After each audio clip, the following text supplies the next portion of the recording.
පුන්න මන්තානි පුත්ත මහරහතන් වහන්සේ කියන්නේ විචිත්‍ර ධර්ම කතිකයි. මහා ධර්ම කතිකයි. ඒ අගතනතුරුලත් ඒ ධර්ම කතිකයන් වහන්සේ මේ අලුතෙන් පැවිදුණ භික්ෂුන් වහන්සේලාට දහම් දෙසුවා. දහම් දේශනකොට එදා පුන්න මන්තානි පුත්ත තෙරුන් වහන්සේ අහනවා පින්වත් ආනන්ද අර අලුතෙන් මහාන වුණ ආනන්ද ස්වාමීන් වහන්සේට කියනවා පින්වත් ආනන්ද මම කියන හැඟීම ඇති වෙන්නේ බැඳුනට පස්සේ.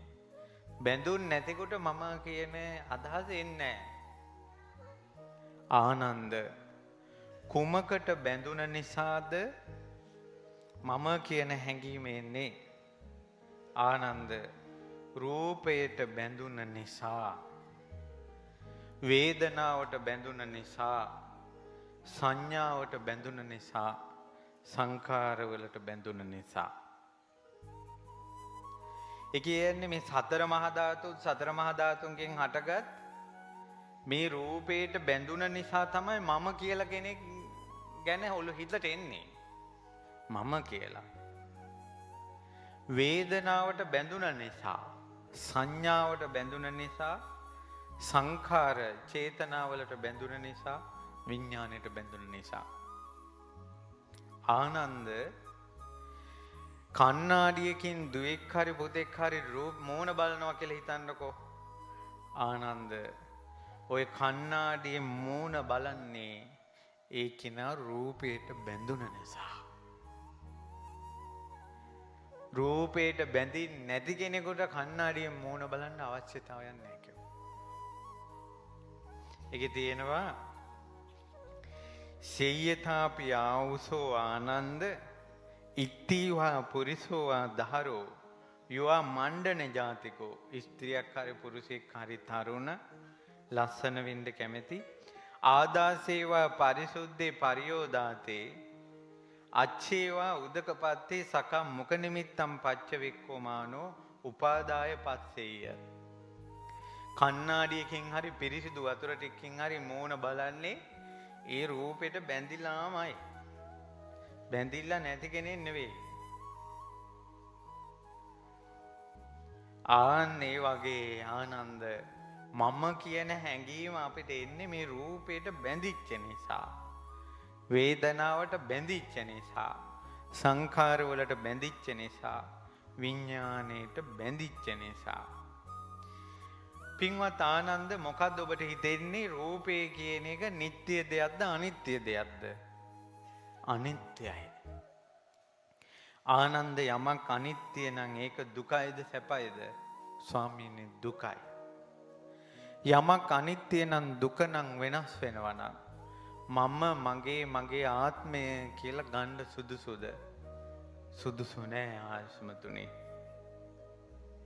ආනන්ද වේදනාව නිට්ටයද අනිත්‍යද? අනිත්‍යයි. යමක් අනිත්‍ය නම් ඒක දුකයිද සැපයිද? දුකයි.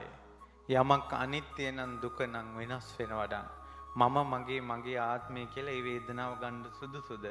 නැත ආශ්මතුනි. සංඥාව නිට්ටයද අනිත්‍යද? අනිත්‍යයි. යමක් අනිත්‍ය නම් ඒක දුකයිද නැද්ද? අනිත්‍ය නිසායි දුක. අනිත්‍ය නම් දුක නම් වෙනස් වෙනවා නම් මගේ ආත්මය කියලා ගන්න සුදුසු නැහැ. සංඛාර නිට්ටයද අනිත්‍යද? ආයුෂ්මතුනි අනිත්‍යයි. යමක් අනිත්‍ය නම් ඒක දුකද සැපද? දුකයි. යමක් අනිත්‍ය නම් දුක නම් වෙනස් වෙනවා නම් ඒක මගේ ආත්මය කියලා ගන්න සුදුසුද? නැත ආයුෂ්මතුනි. විඥානේ නිට්ටයද අනිත්‍යද? අනිත්‍යයි. අනිත්‍ය දේ දුකයිද සැපයිද? දුකයි.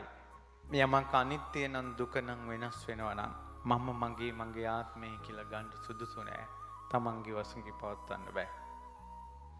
එහෙමයි ආශ්මතුනි. තස්මාතිහා නන්ද ඒ නිසා ආනන්ද අතීත අනාගත වර්තමාන ආධ්‍යාත්මික බාහිර ගොරෝසු සියුම් හීන ප්‍රනීත දුර ළඟ කොයි විදිහට රූපේ තිබ්බත් ඒ රූපය මම නෙවෙයි, මගේ නොවේ, මගේ ආත්මේ නොවේ කියලා සමත විදර්ශනා වශයෙන් දියුණු කරපු ප්‍රඥාවෙන් දකින්න ඕන.